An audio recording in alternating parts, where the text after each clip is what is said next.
You know, for the longest time when we thought about space, it felt like this impossibly distant frontier, primarily the domain of massive government agencies and projects that unfolded over decades, even generations. Think Apollo or the space shuttle. Hmm. Huge, slow-moving endeavors. Absolutely. It was this highly exclusive club driven by national prestige or maybe pure scientific exploration. The pace was, well, dictated by bureaucratic timelines and truly monumental budgets. But if you've been paying even the slightest bit of attention lately, that picture has completely, utterly changed. It's like the space industry hit fast forward. Things are happening at a speed that honestly feels a little dizzying sometimes. Blink, and you've missed another launch, another satellite hitting orbit, another company making a significant, game-changing move. That shift is profound, really. We've transitioned into this dynamic, fiercely competitive commercial market. Space is no longer just about flags and footprints. It's about business, about providing services from orbit, enabling communication, Earth observation, scientific research, and even in-space manufacturing. And you're right, a lot of this activity is happening incredibly fast, maybe even under the radar for many people, despite its growing impact on our daily lives. Exactly. And that rapid pace, that strategic maneuvering in this burgeoning commercial space race is why today we're taking a deep dive into one company that's absolutely been at the heart of that acceleration. A company that's been particularly, almost relentlessly busy recently and is actively working to carve out a unique and powerful position for itself in this rapidly expanding cosmos. We're talking about Rocket Lab. Rocket Lab. Yeah, the company that really made its name with the Electron rocket, proving reliable, dedicated access for small satellites, but whose ambitions are clearly reaching much, much further now. Right. And this deep dive isn't just a general overview. It's specifically based on a focused collection of recent sources, everything from news reports and company press releases to financial results and even social media updates giving us a snapshot of Rocket Lab's activities and strategic developments over, say, the last 3 months, roughly from March 10th to June 10th, 2025. Our mission, then, is to really unpack what we see in these recent moves. Yeah. We want to go beyond just listing the facts and try to understand why Rocket Lab is doing what they're doing, what these actions reveal about their strategy, and, crucially, what specific advantages they seem to be building for themselves in this crowded market. The goal is to give you a clear, insightful picture of where they are and where they're heading without getting lost in unnecessary technical jargon. Precisely. We're going to pay special attention to how they're constructing their business. And I mean that quite literally, not just launching rockets, but actually building key pieces of the space ecosystem themselves. We'll look at how they're accelerating their pace and zero in on why their specific approach seems to be creating some really interesting and potentially very powerful advantages in this market. Let's unpack this incredible burst of activity. Okay, let's dive straight into the sources covering the last 3 months, because active truly feels like an understatement. This period, from March to June 2025, really stands out as a demonstration of Rocket Lab operating at a high tempo, pushing their capabilities, and making, well, significant strategic progress. High tempo is right. Looking at the sheer frequency of launches, it almost feels like they've been running a regular delivery service to orbit. Is that like the right way to think about their launch cadence? That's actually a very helpful image, yeah. For a rocket company, being able to launch consistently, often, and reliably isn't just a nice to have. It's fundamental to their business model and a direct indicator of operational maturity and, well, customer demand. Think of it like a highly efficient logistics company, or, yes, a kind of courier service for space. The more frequently and predictably you can deliver, the more valuable you are to clients who need to get their satellites, their packages, to specific destinations in orbit on a schedule. Rocket Lab's recent cadence is a clear signal they're aiming to be that reliable, frequent courier. And the sources really highlight some busy periods. May 14th, 2025, for instance, looked like a particularly packed day for them. It certainly did. May 14th saw a rare doubleheader of Electron launches from their Launch Complex 1 in New Zealand. The first mission was a scientific payload for NASA, part of a study on galaxy evolution. This is significant because securing contracts with major, established space agencies like NASA isn't just about the revenue. It's a powerful stamp of credibility. It basically says NASA trusts Rocket Lab with its valuable, sensitive scientific instruments. Okay, NASA is a big deal, definitely a stamp of approval. What about the second launch that day? The sources mentioned it was for Varda Space Industries, and there was something particularly interesting about that one in the context of cadence. Yes, the second launch on May 14th was an Earth return mission for Varda, using Rocket Lab's Pioneer spacecraft to bring materials back from orbit. But the key detail the sources emphasize is that this was their third such Earth return mission for Varda in just 2 months. Wow, 3 return trips in 2 months. So they're not just launching things up, they've quickly established a reliable capability for bringing things back down repeatedly. That's pretty unique. Exactly. Varda is pioneering in-space manufacturing, and a critical piece of their business model is being able to retrieve their manufactured products from orbit quickly and reliably. Rocket Lab, with this rapid succession of pioneer missions, has demonstrated they can provide that unique, dedicated, and repeatable re-entry service. In a market mostly focused on getting to space, offering efficient return trips is a distinct operational advantage. It's like building not just the outbound delivery service, but also the express return lane. That really paints a picture, delivering packages up, but also picking things up and bringing them back down on a frequent schedule. Very cool. What about other missions in this period, more standard launches? We also saw continued activity with commercial satellite operators. On May 17th, they launched their third mission for IQPS, a Japanese Earth observation company. This points to repeat business and multi-launch contracts from commercial clients building out constellations. And then another launch for IQPS shortly after, on June 3rd. They seem to be a regular customer. Right, and the sources specifically flagged this one as the third Electron launch in just 24 days. Okay, third Electron launch in 24 days. Let's think about that pace again.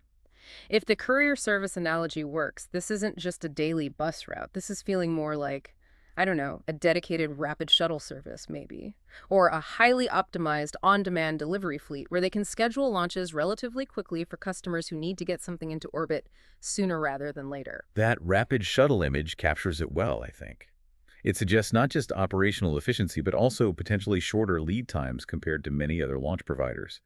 This kind of speed and frequency is incredibly valuable for companies deploying satellite constellations, who need to put many satellites into orbit over a relatively short period, or maybe for clients with urgent payload needs.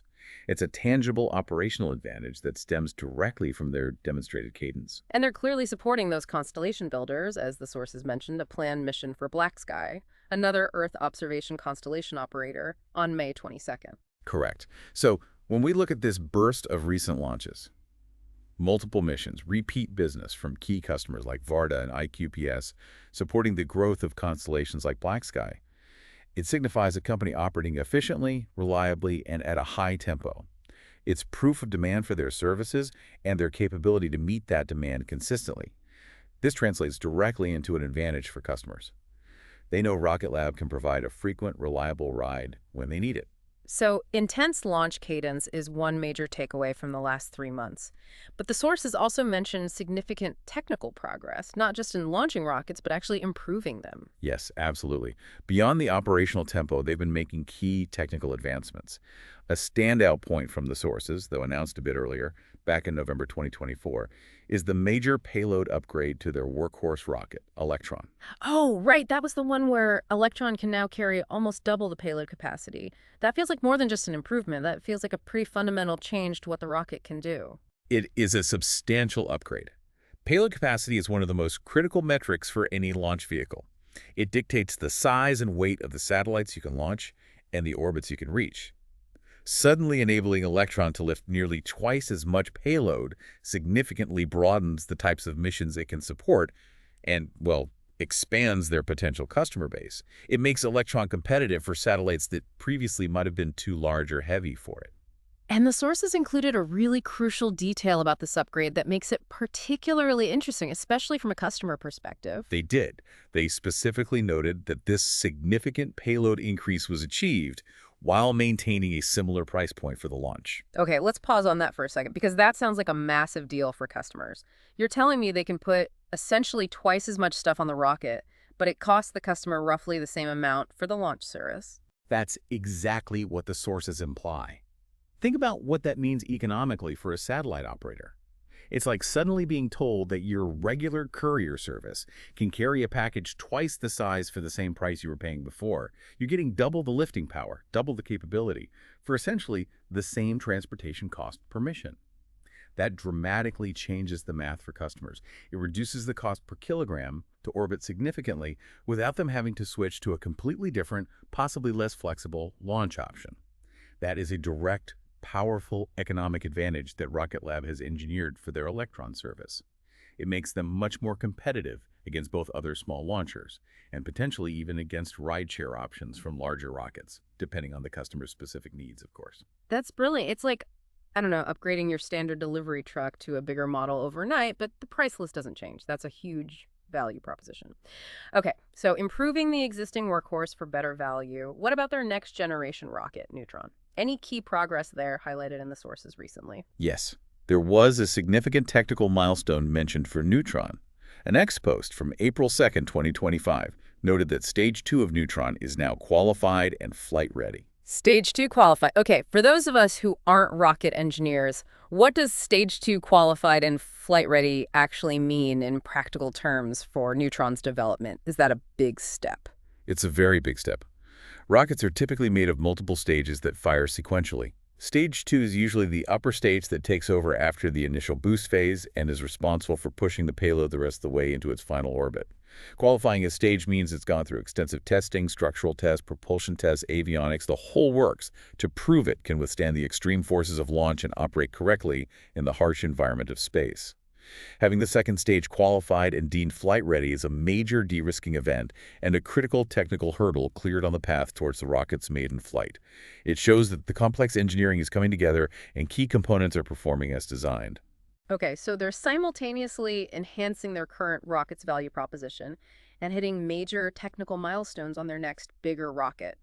That's juggling a lot. The sources also touched on Rocket Lab developing components for the satellites themselves, not just the rockets. They did.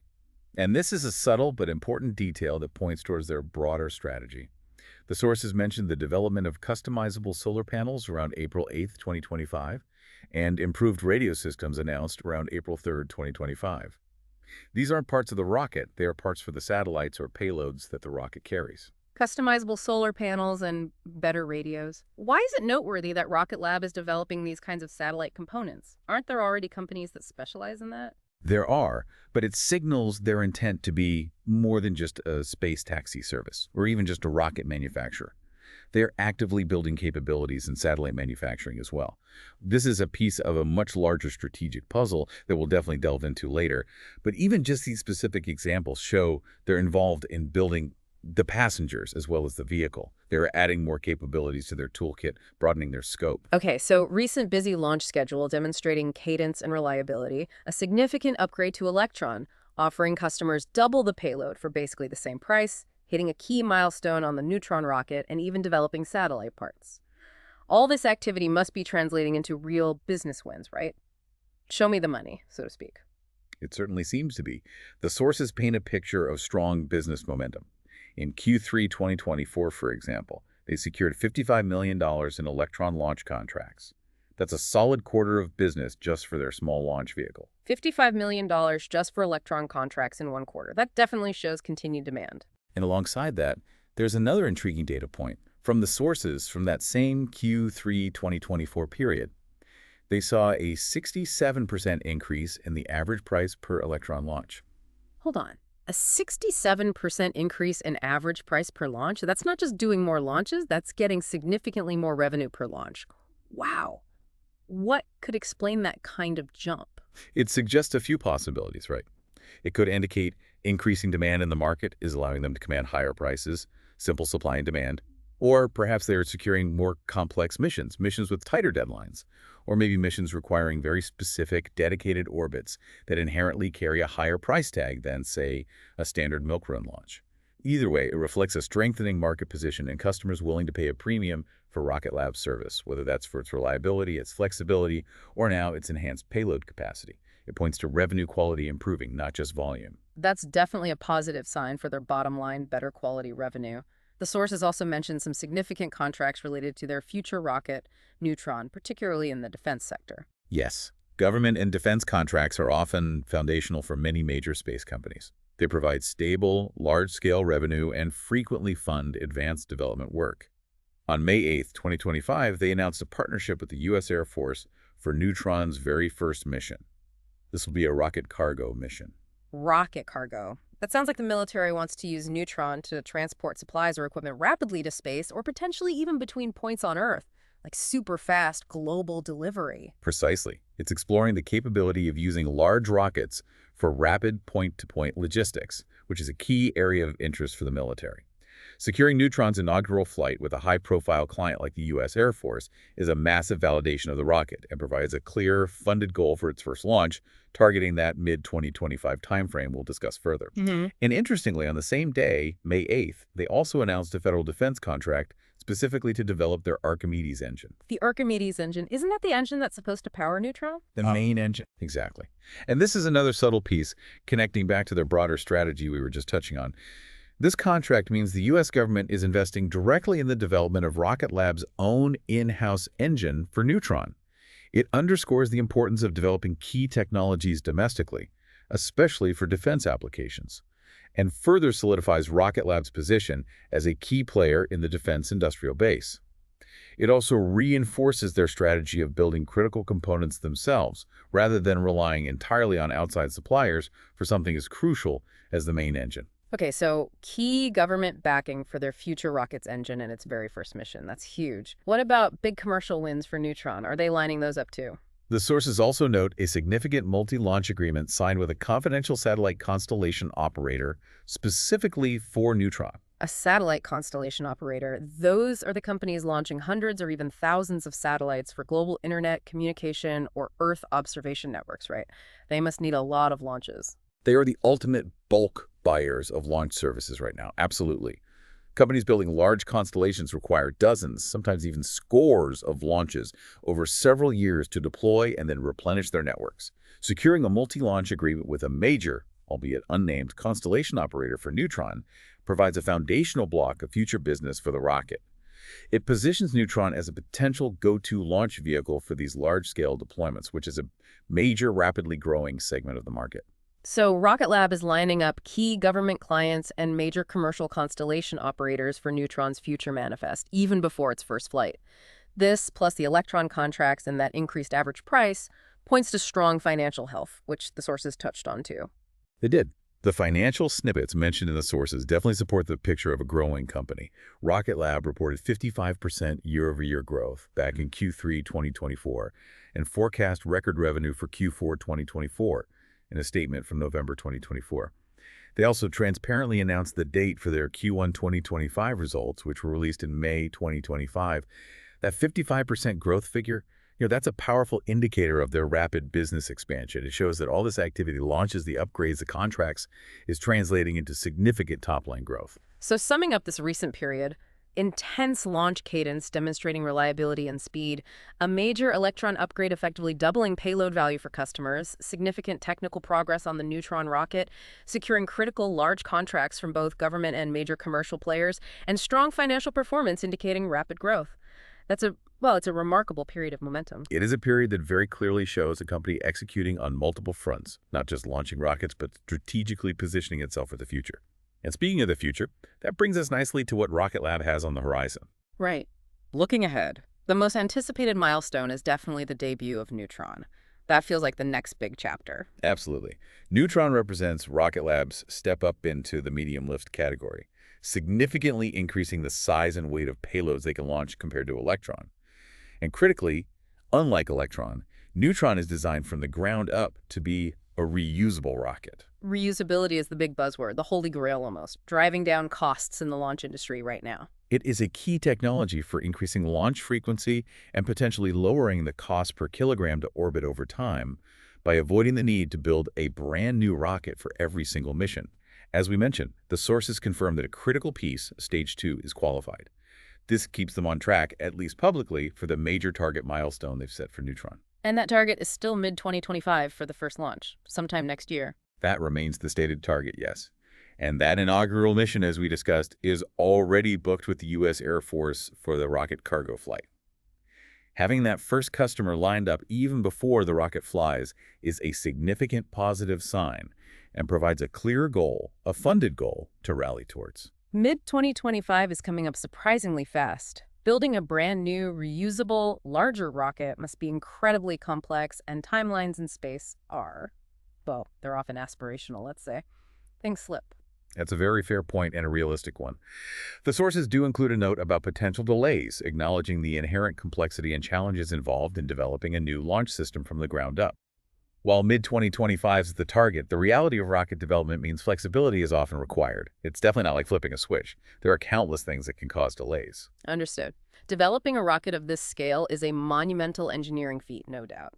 And to launch a bigger rocket like Neutron, they need specialized infrastructure, right? They can't just use the existing Electron pads. Precisely. The sources mentioned the planned construction of Launch Complex 3, LC3, at Wallops Island, Virginia. This new pad is specifically designed and being built to support Neutron launches. Observations of construction activity there date back to October 2023. A larger rocket requires different fueling systems, different integration facilities, a much larger and structurally capable launch mount. LC3 is their dedicated piece of physical infrastructure on the U.S. East Coast to handle Neutron. So they're building the future rocket and the dedicated launch pad for it simultaneously.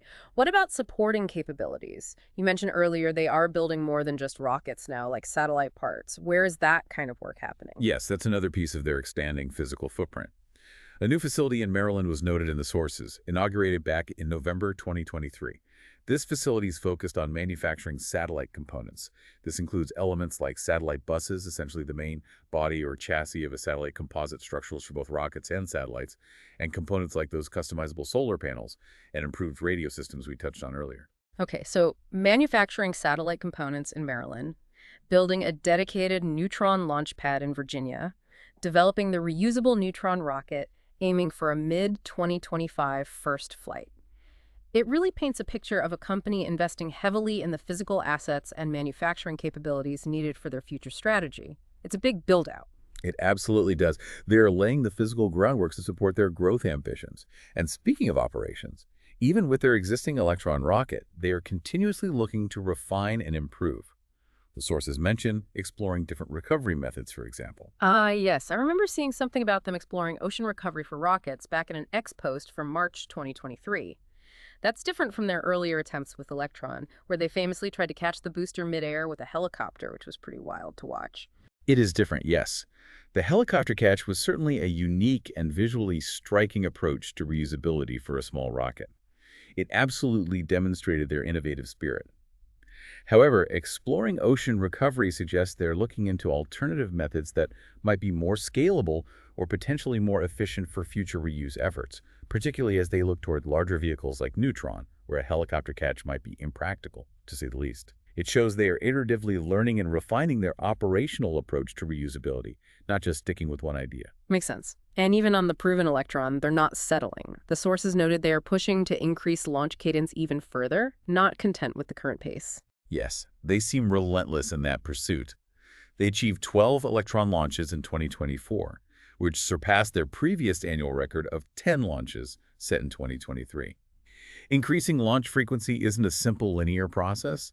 It requires continuous optimization across manufacturing, testing, launch site processing, scheduling, and range operations. This consistent year-over-year increase underscores their commitment to being a high-cadence provider and pushing the limits of operational efficiency. So the picture of the future is Neutron's debut, hopefully around mid-2025, supported by dedicated infrastructure like LC3 and in-house component manufacturing from facilities like the one in Maryland, all while continuing to push the limits of their current Electron operations and exploring better ways to achieve reusability. That's a clear path forward, but they're definitely not the only ones walking down it. Absolutely not. They are operating in a fiercely competitive space, which brings us naturally to understanding who they're up against in this environment. Right. The competitive landscape. Let's start with their bread and butter, the Electron rocket, which focuses on small satellites. Yeah. Who are the main players they're competing with there? In the dedicated small satellite launch market, Rocket Lab, with Electron, competes directly with companies like Firefly Aerospace, which has developed its Alpha rocket, and potentially ABL Space Systems, which had been pursuing a similar rapid deployment model, though they've faced some challenges.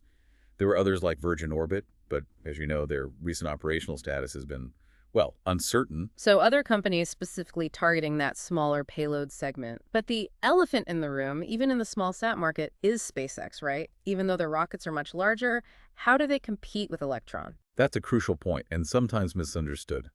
SpaceX's Falcon 9 is a medium to heavy lift vehicle capable of launching payloads far, far larger than Electron. However, SpaceX actively competes in the small satellite market through their very popular rideshare program.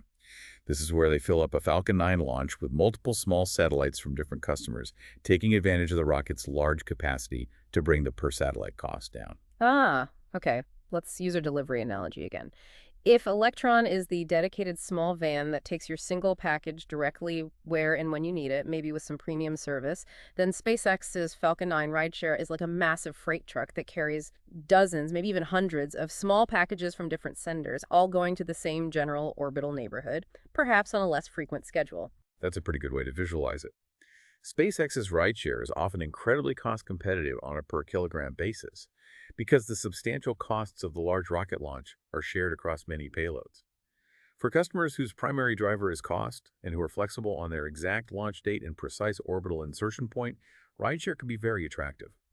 Rocket Lab's advantage with Electron, in this comparison, lies in offering dedicated missions. You get the entire rocket, you have more say in the launch date within a reasonable window, and crucially, you get insertion into the precise orbit your mission needs. This flexibility, customization, and precision are advantages that rideshare often can't match. And now, with that payload upgrade at the same price point we discussed, Electron becomes even more competitive on cost per kilogram for those dedicated small missions, closing the gap somewhat. So Electron competes on flexibility, dedicated service, precision, and now better value against other small launchers and the sheer cost advantage of large rideshare rockets. Makes sense. What about for Neutron when it eventually enters the medium lift market? Who are the big competitors there? That's a different league. It is a different league. When Neutron comes online, it will be competing in the medium to heavy lift arena. Here, the landscape includes much larger and often more established players. SpaceX is a competitor here too, of course, not just with Falcon 9, but potentially with Starship for very large constellation deployments, though Starship is really in a class of its own in terms of sheer scale and ambition right now. You also have United Launch Alliance, ULA, a long-standing joint venture between Boeing and Lockheed Martin, which has historically served as a primary launch provider for the U.S. government with rockets like Atlas V and their newer Vulcan Centaur. And then there's Blue Origin, Jeff Bezos' company, which is developing their own reusable heavy-lift rocket, New Glenn. So for Neutron, they're going up against companies with decades of experience, deep government ties like ULA, and, well, immense resources like SpaceX and Blue Origin. It's definitely a tougher fight in that weight class. It is, no question. Success for Neutron will depend on its ability to differentiate itself effectively. Factors like its stated reusability aiming for cost reduction, its design, which is supposedly optimized for rapid manufacturing and launch building on their Electron experience, and its ability to serve both commercial constellation needs and critical government missions, will be key to competing against established players like ULA and other ambitious newcomers like Blue Origin. The market is dynamic, with different companies emphasizing different strengths, cost, reliability, rapid deployment, specific mission assurance levels.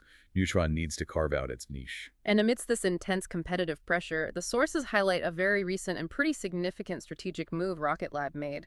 The acquisition of GEOST. That seemed to come out of the blue for some. Yes, announced on May 27, 2025. This is a strategic acquisition that immediately impacts their competitive standing, particularly in a high-value, high-stakes market segment. What exactly does GEOST specialize in? The name doesn't give much away. GEOST is specialized in developing and providing payload solutions, with a significant focus and deep expertise in applications for national security. Think specialized sensors, tracking systems, things like that. National security payloads. Okay, so this isn't about launching commercial internet satellites. This is about sensitive systems for defense and intelligence. Why would Rocket Lab, primarily known as a rocket company, acquire a company that makes these specialized payload components? Seems like a sideways move almost. This acquisition is a direct, powerful play to strengthen and expand Rocket Lab's role in the defense and national security space sector.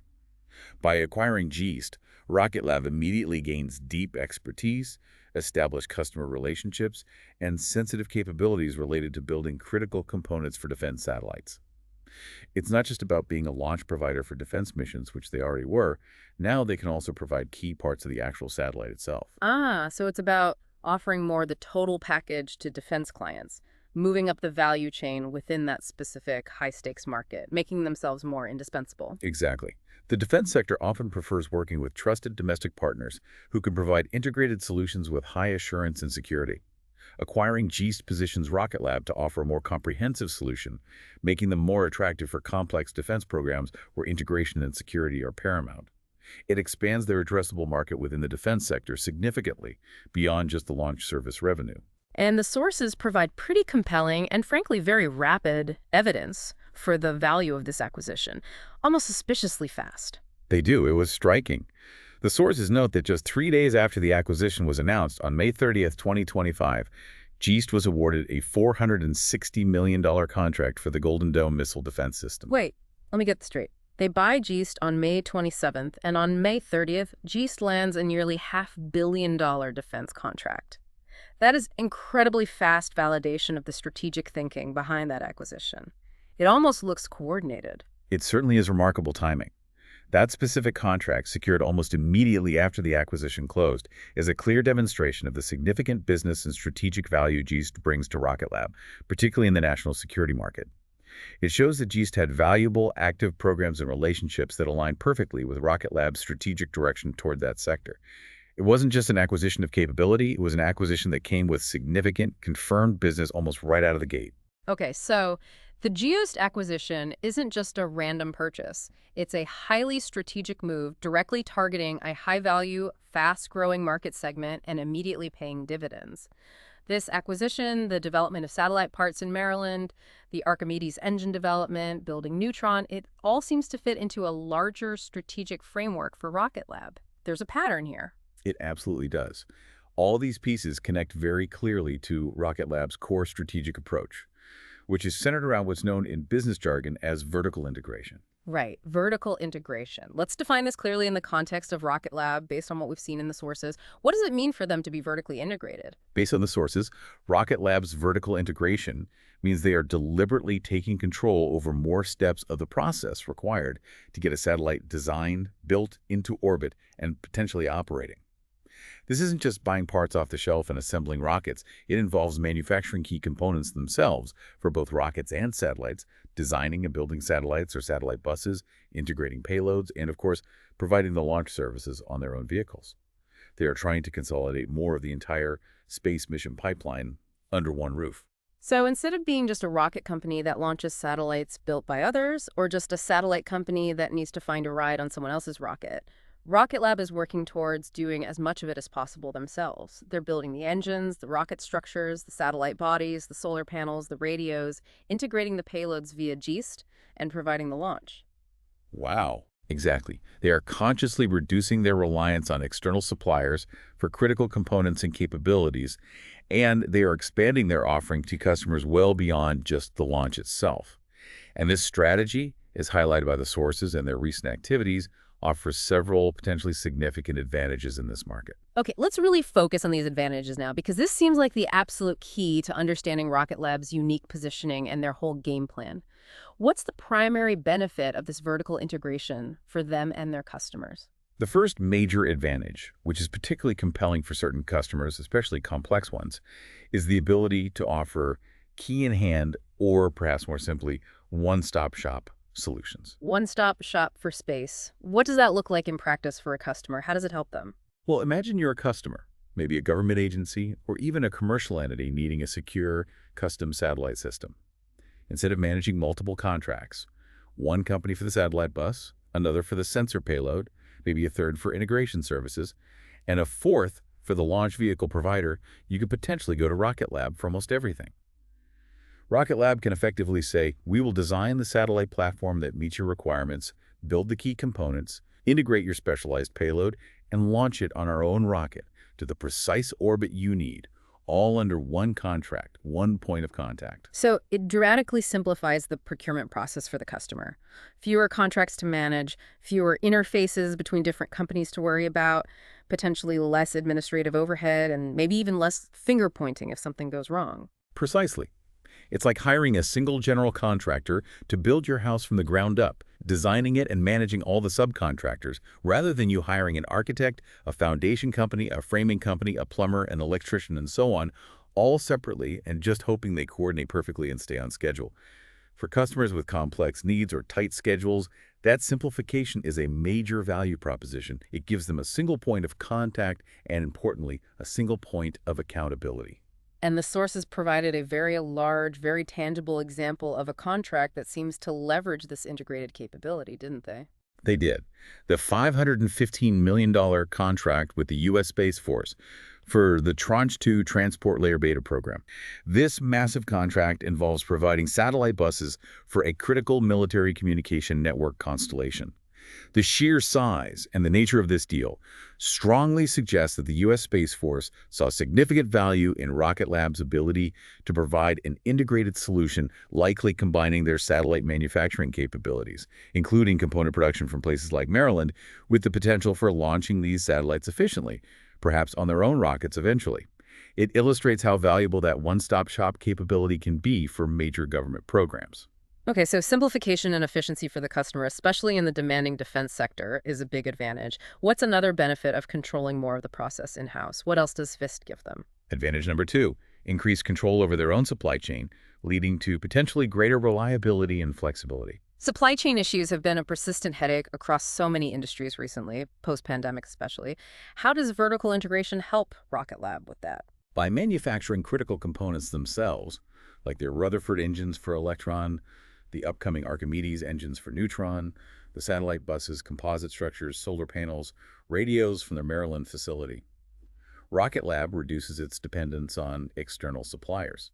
This means they are less vulnerable to delays caused by a supplier's problems or sudden price increases from third-party vendors. They have more direct control over the production schedule, the quality of the parts, and crucially, the ability to iterate on designs or customize components rapidly without having to go back and negotiate changes with outside companies. So fewer potential bottlenecks in production, better quality control because they oversee it directly, and more agility to adapt or customize quickly. That makes a lot of sense in a fast-moving field. What about the cost side of things? Does making everything themselves actually save money? That leads to advantage number 3, the potential for cost reduction and increased efficiency over the long term. Now, while bringing manufacturing in-house requires significant upfront investment in facilities, tooling, expertise that Maryland facility wasn't free in the long run, it can potentially reduce the overall cost of producing rockets and satellites by eliminating supplier profit margins. It also allows for better optimization of the entire system, designing the rocket and the satellite components together from the start for maximum efficiency and lower integrated costs, rather than trying to force pre-existing parts together.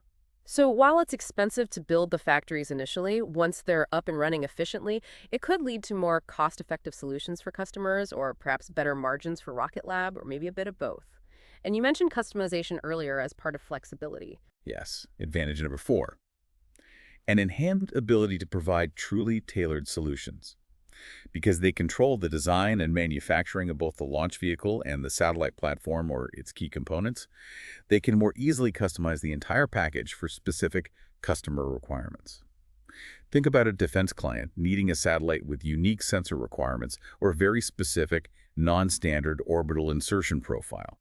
Rocket Lab can potentially design and build a bespoke solution much more seamlessly and perhaps faster than a company that has to piece together components and services from various external providers, each with their own constraints and timelines.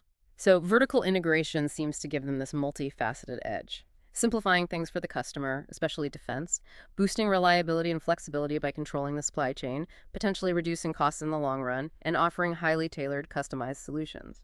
How do these specific advantages align with the overall market opportunities that the sources describe? Where is the market heading? They align almost perfectly with the major growth drivers in the space industry right now.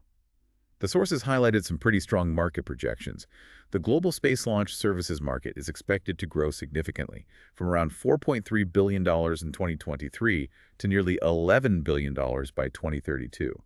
That shows a robust compound annual growth rate around 12.5%. That's really healthy market expansion overall. What specific parts of the market are driving that growth the fastest? Where's the real action? The sources point specifically to 2 major engines of growth. First, the proliferation of large satellite constellations, think Starlink, OneWeb, Earth observation networks. This segment is growing rapidly, projected at over 16% annually in the coming years. And second, the military and national security segment, which is actually projected to be the fastest growing overall, with a CAGR of around 15.1%. These are the segments demanding high cadence, high reliability, and often tailored secure solutions, exactly the things vertical integration helps provide. And how does Rocket Lab's vertical integration strategy position them specifically to capture these 2 fast-growing segments, constellations and military? This is where the strategy really comes into its own, you see. For constellation operators who need to deploy many satellites reliably and often cost-effectively, Rocket Lab can offer Neutron, a medium-lift reusable rocket designed explicitly for cadence and potentially provide standardized satellite buses or key components manufactured in-house, simplifying the entire deployment campaign for the customer. It's a potentially comprehensive offering for a high-volume customer. Okay, so Neutron is their workhorse vehicle for the constellation market, and the vertical integration helps them offer more than just the ride, maybe the whole bus, so to speak. What about the military segment, the fastest growing one? For the military and national security sector, Rocket Lab's vertical integration, especially now supercharged by the GEOST acquisition, is a major differentiator.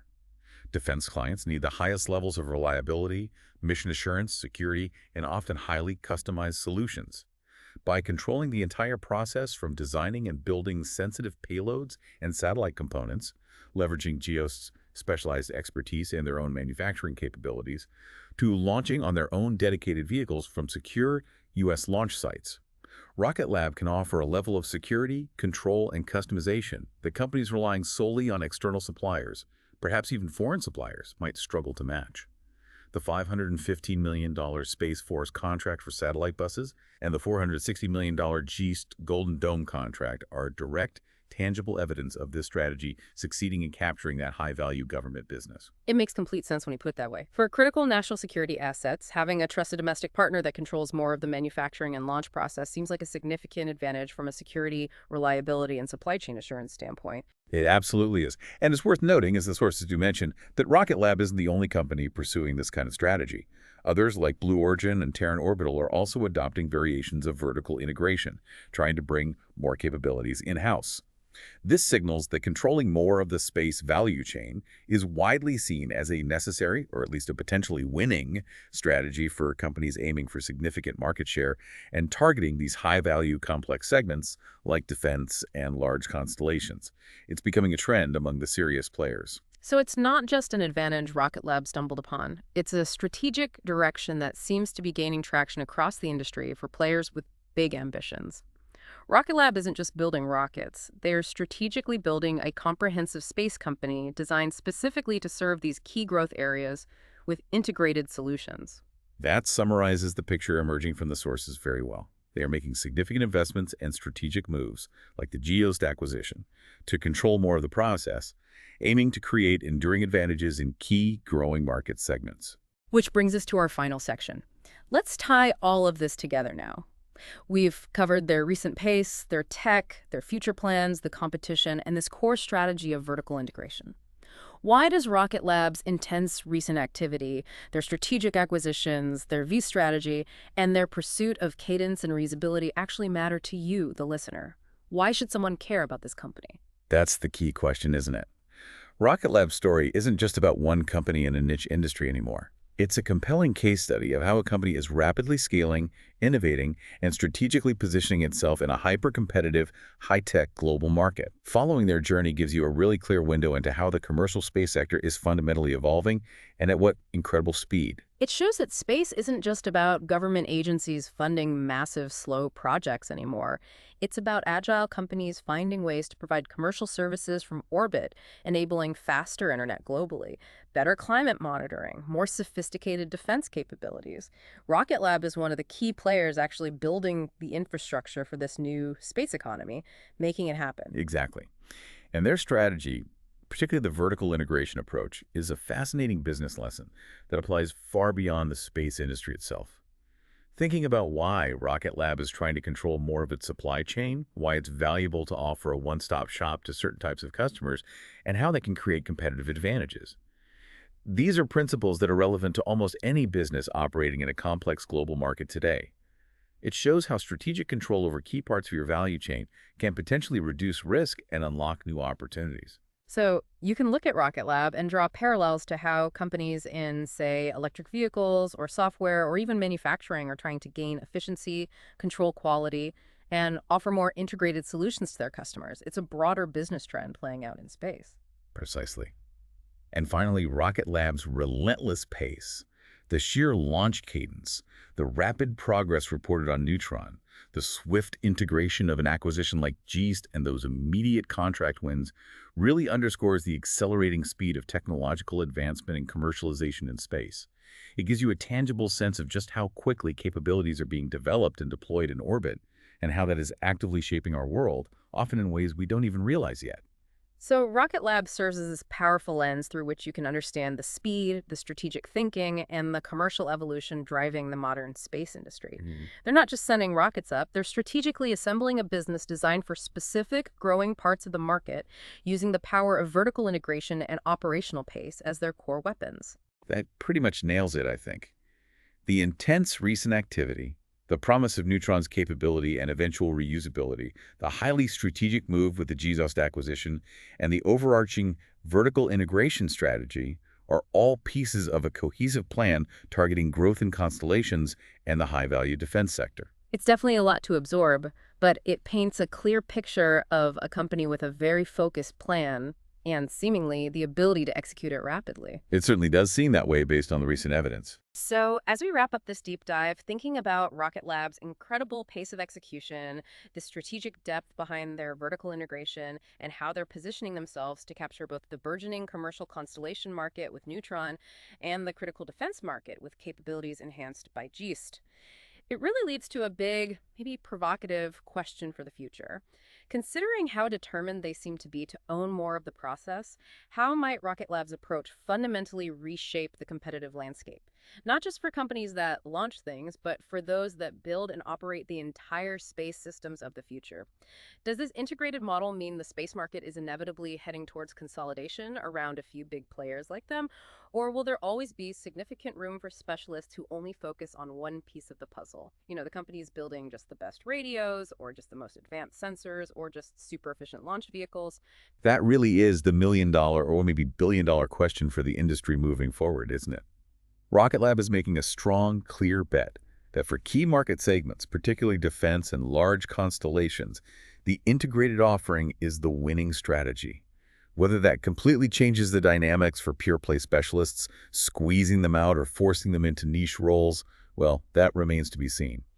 But it's undeniable that Rocket Lab's approach creates a new, powerful kind of competitor that spans multiple traditional segments. It's definitely a trend that bears close watching in the coming years. Absolutely fascinating. A company to definitely keep an eye on as this new space era continues to unfold at breakneck speed. Thanks for taking this deep dive with me today and helping unpack all of that. My pleasure. It's a dynamic area. And yes, keep watching Rocket Lab and definitely keep watching the skies. Things are happening faster up there than ever before. Indeed, they are. Thanks for listening.